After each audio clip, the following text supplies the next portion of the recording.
Happy to introduce Keren Paz, Chief Development Officer of Nectin Therapeutics. Nectin is tackling a critical challenge in cancer treatment, which is the limited response rates to current immunotherapies. By targeting underexplored immune pathways such as PVR and CD112R, Nectin is developing first-in-class monoclonal antibodies and potent antibody drug conjugates designed to overcome resistance and elicit more robust patient responses. Their lead candidate, NTX-1088, is currently in phase 1 trials for solid tumors and is being studied in combinations with Merck's Keytruda, supported by clinical collaboration with MD Anderson. On the ADC front, Nectin is partnering with Immunome, led by Seagen founder Clay Siegel, to advance novel ADC programs targeting first-in-class antigens. Financially, Nectin is well supported. In May of 24, they secured $10 million investment from GIBF, the Guangzhou Israeli Biotech Fund, a prominent Sino-Israeli investment fund established in 2016. GIBF has raised over $400 million across its funds, with a second fund closing at $312 million in 2022. Please join me in welcoming Keren Paz, who is instrumental in driving Nectin's innovation towards clinical success. Great to be here. Good morning or good afternoon almost, everybody. Keren Paz, Chief Development Officer at Nectin. Pleasure to be here. A couple of words on Nectin. So Nectin is a small biotech company based in Israel. Actually, it's quite tough to be an Israeli biotech company these days, but we are very proud of what we're doing. And when Nectin started, the mission was really focusing on unlocking the power of patients' own immune system to help fight their cancer. This is still the mission. But while working on patients and trying to fix their immune system to fight cancer, we realized that one of the other things that we have to do is to really distinguish between patients that are able to benefit from immune-oncology drugs and those that are not. And not only we know now how to do that, but we also develop drugs not only for activating the immune system, but also for patients that don't have that. This is our team. Other than myself, everybody is so super talented. I'm very proud to be part of that team, including our scientific advisors from around the world from great institutes. And so let's talk a little bit about what I mentioned before, patients that can benefit and patients cannot benefit from immune-oncology drugs. So when we think of patients, oncology patients, when we think of tumors, we can roughly divide them into two groups. Hot tumors, I like to call them spicy tumors, because they have immune cells that are infiltrating into the tumors, and our job is really to activate those immune cells to help them fight the cancer. And for these, we are developing our immune checkpoint inhibitors. We're in phase 1, and I'm going to show you some of the data right now, which is very exciting. And then we have the other group. We have the cold tumors. These are tumors that simply don't allow immune cells to infiltrate into them. They pretend to be very similar to the rest of the body, to the normal tissue, and the immune system just doesn't recognize them as something that one needs to attack. For these tumors, for these patients, we are developing a different type of drugs, antibody-drug conjugate, or ADCs, and I'm going to show you a little bit about that as well. And so this is our pipeline. We have 5 drugs in our pipeline. I'm going to focus today on the 3 more advanced ones. So the first one is an anti-PVR monoclonal antibody. This is an immune checkpoint inhibitor. It's, as mentioned before, it's in development, in phase 1 clinical development, in collaboration with Merck, MSD. They provide us their drug, Keytruda, pembrolizumab. We also have, so that's the immune checkpoint inhibitor. We also have an I'll just go back and mention, this is a first-in-class, so we are the only ones that are developing a drug, an antibody for PVR. We also have an ADC that targets PVR, and that's directed to patients that have cold tumors, as mentioned before. This is a drug that will be ready for, so we're currently in IND-enabling work.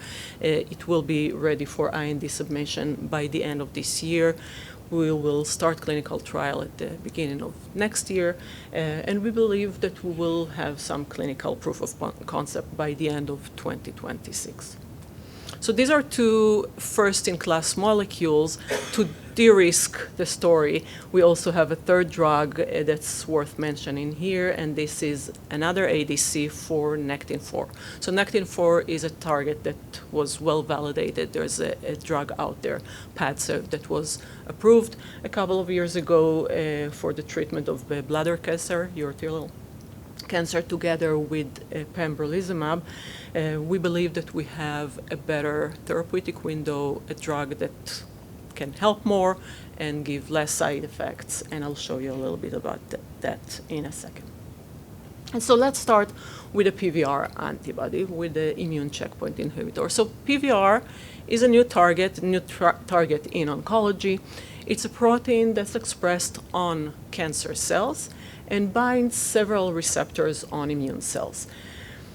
Patients that their tumors express high levels of PVR have bad prognosis, and the reason for that is because PVR presented there just make those immune cells surrounding it not being able to attack the tumor. So PVR sends a signal into the immune cells through the receptors that it interacts with, do not attack cancer.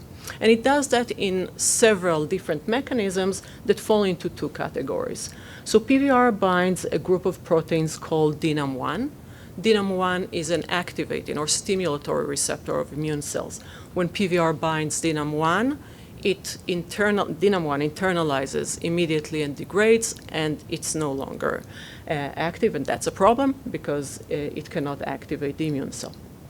In parallel, PVR binds three different receptors, or three different that we know of, perhaps even more, receptors that are inhibitory receptors for immune cells. So TIGIT, CD96, and KIR2DL5 alpha, these are inhibitory receptors. When PVR binds to them, it sends through them a signal, do not attack the cancer. So we develop our drug, NTX-1088, that binds PVR and blocks its interaction with all these receptors. So by doing that, PVR does not signal through TIGIT, CD96, and KIR2DL5 alpha, and does not send the blocking signaling, but it also doesn't interact with DNAM1, so now DNAM1 is on the plasma membrane of the immune cells and activate those immune cells. And so this is just to give you a flavor of what we see when we use the drug in a cell culture setup. We use human cancer cells, we incubate them together with human immune cells, and we look for activation. So in dark blue, we see our drug. In light petrol, you see a competitive drug that works through a similar mechanism, TIGIT, but not entirely through the entire slew of mechanisms. And what we see is that when we use our drug in a dose-dependent manner, we see activation of immune cells. CD137 is a marker of immune activation. Interferon gamma secretion is, of course, another marker, another sign of immune activation. And what's also very nice here, we see a dose-dependent tumor killing as we give our drug to this system. And when we move on and look at the effect in mice, we use immune-deficient mice, NSG mice, and they have no immune system at all, no mouse immune system at all. We introduce them, we reconstitute human immune system in these mice, and then we introduce them with tumor cells. And here on the lower panel, you see non-small cell lung cancer cells that were supposed to respond to immune therapy such as Keytruda, such as pembrolizumab, but they don't. And when we treat those mice with our drug, we see a very nice tumor growth inhibition, actually tumor regression, that is dependent, as you see in the right panel, by the elevation of DNAM1 as our mechanism of action. And so we started clinical trial, phase 1, over 2 years ago. We work with the 5 clinical centers. Ochsner Health here in Louisiana, in New Orleans, is one of them. Great site. And we have 3 sites in the US and 2 sites in Israel. We're in the process of opening another site in Europe right now. The plan is to enroll approximately 90 patients in 2 groups, monotherapy of our drug alone and a combination with pembrolizumab. Each cycle of the treatment is 21 days, and we treat patients as long as they benefit, as long as their physicians believe that they benefit. We look at safety, of course. This is first in human, and we have to make sure that the drug is safe enough. But we also look at kinetics, looking into dose finding, and of course, efficacy. And so far, we enrolled 42, about half of the patients that we're planning here. They are divided between the 2 groups of monotherapy and combination. We went through 8 dose levels, so this is first in class and first in human, so we had to start very low to make sure that the drug is safe.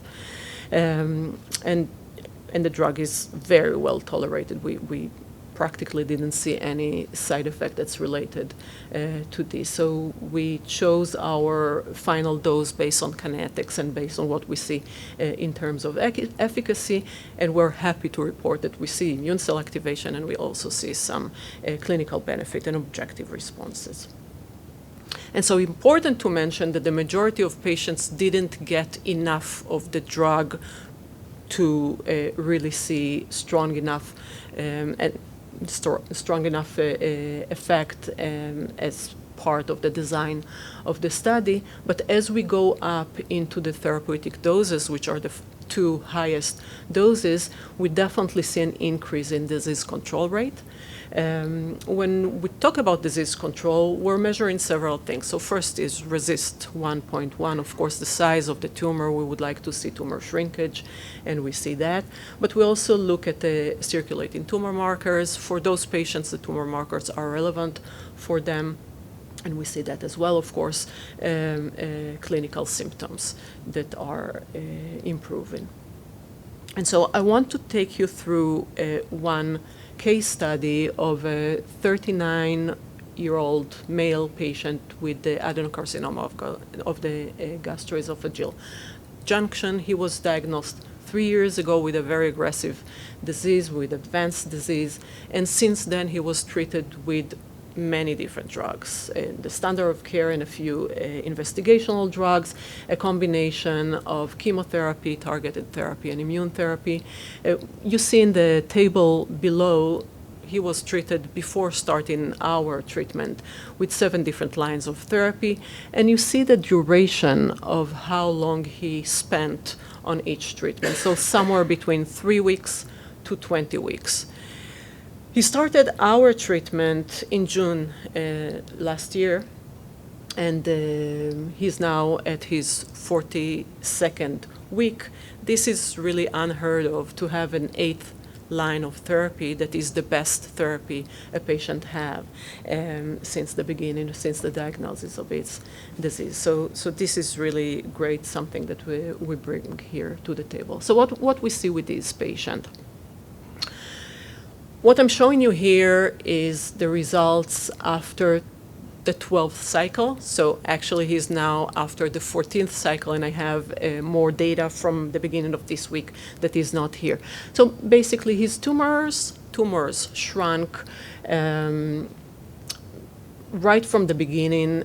Here I'm mentioning 60, what is it, 60, more than 60%, but it's actually standing now on greater than 85%, which is great. His tumor markers went from very high, from 263 into 18, which is basically normal. And overall, he feels really great. But what's also interesting for this patient is that we were able to collect a tumor biopsy from baseline right before treatment, treatment, and at the end of cycle 4. And what we see is simply activation of the immune system. So we see elevation of the presence of CD8, which are a marker of immune cells in the tumor bed. We see that these cells are also active by other markers, including DNAM1, of course, which is our claim to fame marker and activator here. So we're very happy about this patient. We are now adding more and more patients that are treated in the higher dose level and expecting soon to see more of that phenomenon. And so that was the story of the NTX-1088, our immune checkpoint inhibitor. I want to change into stories about the cold tumor patients, and for that we are developing our ADCs. So the first ADC that I'll mention is also a PVR-related antibody. We are actually using the same backbone as the antibody that I mentioned before. PVR is expressed on many tumors, as mentioned before. It's also expressed on many tumors that belong to the cold tumor category. So colorectal cancer, ovarian cancer, pancreatic cancer, very deadly diseases that really need solutions outside of immune oncology. And so when one develops ADC or antibody drug conjugates, there are 3 elements here that are really important. One is the antibody, and the antibody as already described before. You know that it's there, you know that it's safe, you know that the affinity is good enough. And then we have the conjugation of a chemotherapy into this antibody. And so the third part of and the chemotherapy must be one that really is appropriate and match the need to treat a specific cancer. So not every chemotherapy is able to treat every cancer. And then there's a third part, which is the linker, that many times is overlooked, but it's super important. So the linker is the one that connects the antibody and the chemotherapy. The linker should not be such that will be cleaved outside of the tumor environment and the tumor cell. Otherwise, it's not different than any other chemotherapy. And when it enters, when the drug is entering the tumor cell, then the linker has to be cleaved in well enough to allow the poison to be spread into the cell and kill the cell. And there is something else that will be very nice to have with these linkers and payload, to be able to leak just a little bit so that the poison, the chemotherapy, will leave the cancer cell and go into other cells in the surrounding cells that maybe express a little less of the target. And that's exactly what we have here. So we're using our antibody that was already shown to be safe in patients. We add to that exatecan, which is a topoisomerase inhibitor that works well in the indications that I mentioned before, cold indications that PVR is expressed well in them. And we use a proprietary linker from a Chinese company called Hisling T1000 that answers all these requirements. So not released in the circulation, released very well inside the cells, and leaks a little bit to cells in the surrounding to create a situation where other cells, other cancer cells are eliminated as well. And so just to give you a little bit of what we see in mice, These are 4 different models: colorectal cancer, pancreatic cancer, ovarian cancer, and prostate. In all of them, you see the petrol line in the bottom. These are mice that are treated with our antibody-drug conjugate, and you see that in all of them, tumors are just eliminated completely, which is great. We will be ready with the IND by the end of this year, hoping to start clinical trial early 2026. And that's pretty much summarize the story. And then we have another antibody-drug conjugate that I want to mention here, again, to de-risk the whole story of getting into patients with first-in-class and first-in-human drugs. This is a Nectin-4 antibody-drug conjugate. So Nectin-4 is well validated as a target. There's Padcev out there that was approved. The problem with Padcev is a very small therapeutic window. So the drug works well, but the drug is very toxic. Patients suffer from a lot of side effects, and there's a lot of room for others to develop Nectin-4 ADCs that are just safer. Here again, there's the antibody, there's the chemotherapy payload, and the linker. I can't talk much about that. It's the linker, which is the story here, belongs to a company called Ligacam Bio. It's a Korean company, and their linker fits that purpose perfectly. And here I would like to show you also a few examples from our work in mice, where our drug in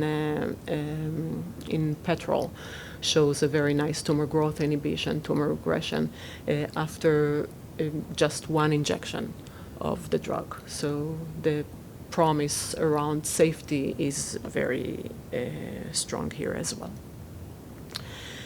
And so this is just to summarize where we are with all the programs. The first one that's in the clinic, we believe that later this year we'll be able to show a very nice clinical proof of concept. We already showed that, but we will be able to show that in a more robust way on a larger number of patients. With the second program that I mentioned with the PVR ADC, we will get into the clinic early next year, and we believe that within 1 year we'll be able to show a strong proof of concept clinically. And then we have the Nectin-4 antibody-drug conjugate. It will take a little longer than that, but somewhere around 2027 we will be able to show that as well. With that, I'll thank you for your attention and take any question if you have.